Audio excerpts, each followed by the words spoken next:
All right, so we talked about solution stoichiometry. We've talked about what a solution is. One of the biggest topics we do in chemistry is solutions that are made out of acids and bases. It's actually a huge topic, and it's actually really important when it comes to, at least the stoichiometry, when it comes to like neutralization of acids and bases, the stoichiometry becomes absolutely crucial. But first of all, we need to know what an acid and base are. So you may have learned this in physical science or at some point in your life, that acids taste sour, they're corrosive, they're identified by having H plus ions in the formula. They turn litmus paper red, and they have a pH less than 7.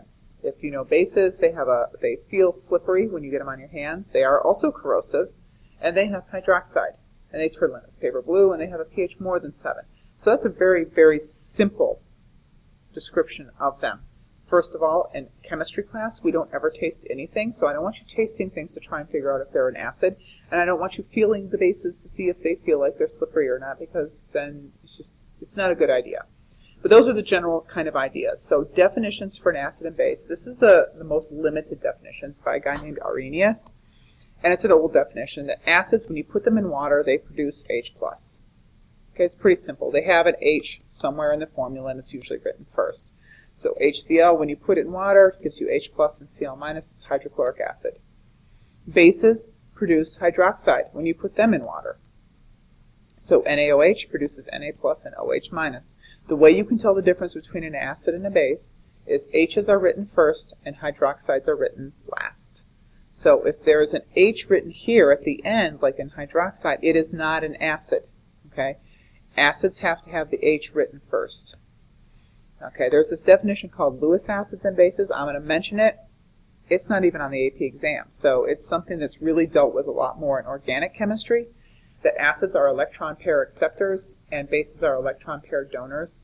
It is a great definition, but it's really more important in organic chemistry and actually inorganic chemistry, third-year college chemistry, than general chem. We won't do it at all. Bronsted-Lowry acids and bases, this is the one. Know this one, okay? Bronsted-Lowry is a good definition because it looks at the entire reaction. It's not as good as Lewis acid bases, but it's all right. And acids are proton donors. So what that means is they lose an H+ in reaction. And they give it to the base, because the base is a proton acceptor, and it gains an H+ in the reaction. So you're looking at the whole thing. You're looking at what they start as and what they end up as. Reactants and products. A conjugate acid is the product of the base, what it turns into. The base turns into the conjugate acid, and the acid turns into the conjugate base, because these reactions have a tendency to be sometimes reversible. So to identify the acid-base, conjugate acid-base in a reaction, what you want to do is basically you want to be able to count. You want to count the number of hydrogen atoms a substance starts with. That would be as a reactant, and how many it ends up with as a product. That's basically what you want to be able to do. If it loses one H+, or an H going from a reactant to product, it's the acid, and the product would be referred to as the conjugate base. If it gains an H from a reactant product, oops, that's weird. The base is the reactant, and the product is the conjugate acid. So if it increases in the number of H's it has. So for example, if I'm looking at NH3 and I'm looking at NH4. This has 3, that has 4, it gained 1. Means this is the base and this is the conjugate acid.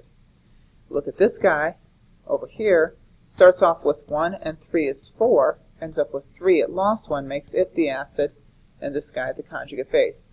A couple of rules. First of all, on the left side of the arrow, you have 1 base and 1 acid.